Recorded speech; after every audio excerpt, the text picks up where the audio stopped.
Alright, yeah. Another review just for you. This time around, I've gone for something a bit softer. An old favourite, Umbongo. Now, normally I'd just like chat a bit of shit and then pour some stuff into a glass, namely the Zach Dingle, and then drink it and then give a review that's usually uninformed. This time around, however, I've decided that since my videos are basically tagged as educational, I thought I'd give you a bit of education and sort of tell you about the history and the creation and the raison d'etre for Umbongo. So, without further ado, I shall do just that.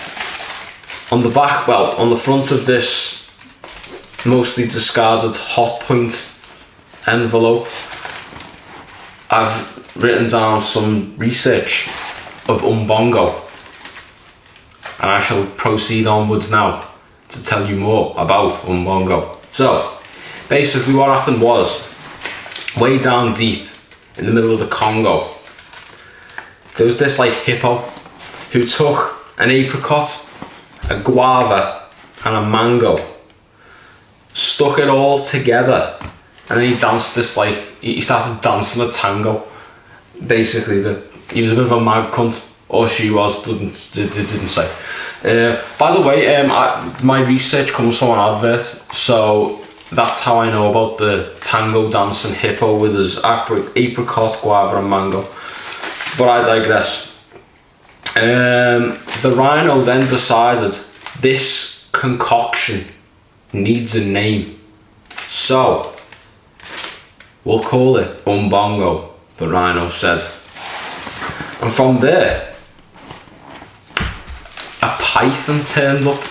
That's right, a real life python turned up, picked a passion fruit and added it to the mix. Now, this has a severe religious connotation, because if you've read the story of Genesis, you will know that a snake bearing fruit caused the ruination of man.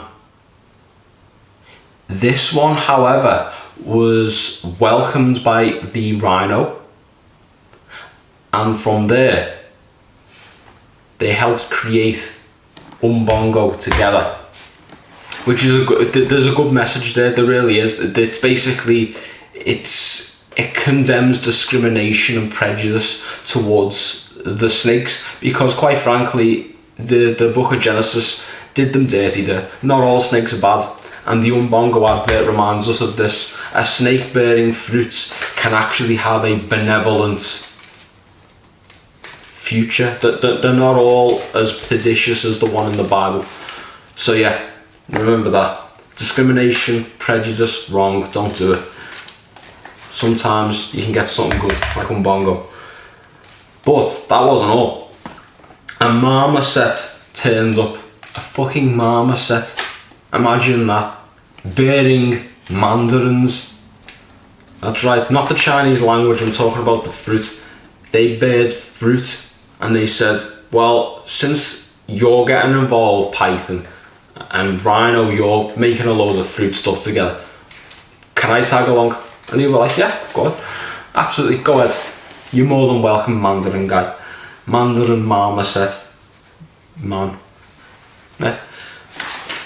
And just as they were about to finish off their concoction and create the legendary drink that is Umbongo, a parrot flew in and said, well, I mean, it looks good inside a glass, but we need to market this stuff, and in order to do that, you need a carton with art on it. So basically, what you're seeing right now, this design on this carton was made by a parrot, according to the advert. Fucking parrot made that, you know. A parrot designed a drink carton, and you're still a virgin, you know. Makes you wonder where you're going wrong in life, doesn't it? But yeah, and then the rest is history. We got Umbongo. So basically, the parrot painted packets the whole caboodle landed in, and thus, when it comes to sun and fun and goodness in the jungle, they all prefer the sunny, funny one they call Umbongo. So yeah, all of this comes from the Umbongo advert from like 1986. So we've learnt a lot. It tells us everything. You don't need to go on Wikipedia, just look at the advert. It tells you the entire history of the whole thing. So, however, my only gripe about the advert is that it's a little bit vague. You see, it says way down deep in the middle of the Congo, and then subsequently goes into a song and dance routine about Umbongo, Umbongo, they drink it in the Congo.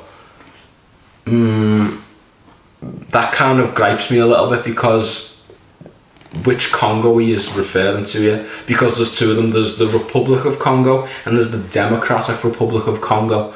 Now, ideally, for the sake of Umbongo itself, I'd hope that the Democratic Republic of Congo was the one that consumed it the most, just based solely on population density, because there's like, in the Republic of Congo, there's only like 9 million people living there, whereas in the Democratic Republic of Congo, there's over 100 million people living there. So that's a lot more mouths consuming Umbongo. I mean, ideally, I'd like both to enjoy the Congo concoction juice drink that is Umbongo with added vitamin C. Ideally, that would be the case. Hopefully it is. I don't know, they didn't say. But one thing I also know is that it's also widely consumed in the UK and Portugal, so it's another fun fact for you. And another thing that pisses me off is the fact that it says, when it comes to sun and fun and goodness in the jungle, they all prefer the sunny, funny one they call Umbongo. Are they referring to the animals in the Congo, in a jungle there, or are they referring to someone else enjoying Umbongo in a jungle somewhere else? Like maybe, I don't know, Vietnam or Argentina, or maybe even Castleford, because there is a jungle in Castleford. I've watched rugby league games there. So, I don't know, it would be nice if Umbongo got in touch and let us know this. But we know the history of this. Now, here's the main event. Here's what you're waiting for. Now that you're all educated, let's crack this fella open and find out what it tastes like. Here we go. What a strange fucking concoction of looking ring pull, if you want to call it that, is. So, let's not worry about carbonation. It's a still fruit juice. Let's not worry about any two-fingered heads here, but I'll go into detail anyway. So, I'll give you a close look at what it looks like. It looks like jizz that's been left in a cup for about 10 years. And obviously, 0 finger head, carbonation, moderation. And yeah, it is what it is. So, let's have a sniff. Very citrusy. It basically, the pineapple's heavy, the mango and the passion. So basically it's pineapple, mango and passion fruit that are just overwhelming the smells right now. So let's have, we know what it looks like, we know what it tastes like, we know the history of Umbongo, but let's have a taste. Will it be Umbongo or will it be Dumbongo? Do they really like it in the Congo, or would they rather suck my dongo? There's only one way to find out. Bottoms up, and up your bottoms. Here we go.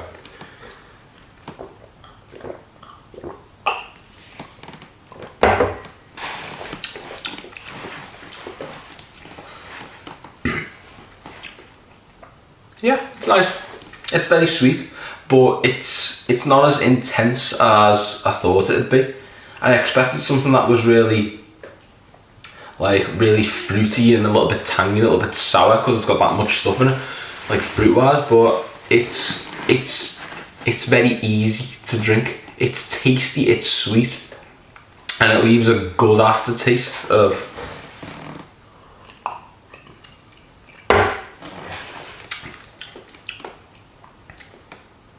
Yeah. You can clearly taste the passion fruit and the mango when you have to taste it. If you like that kind of thing in a fruit juice, you're gonna love this, because the passion fruit and the mango and a bit of pineapple shines through.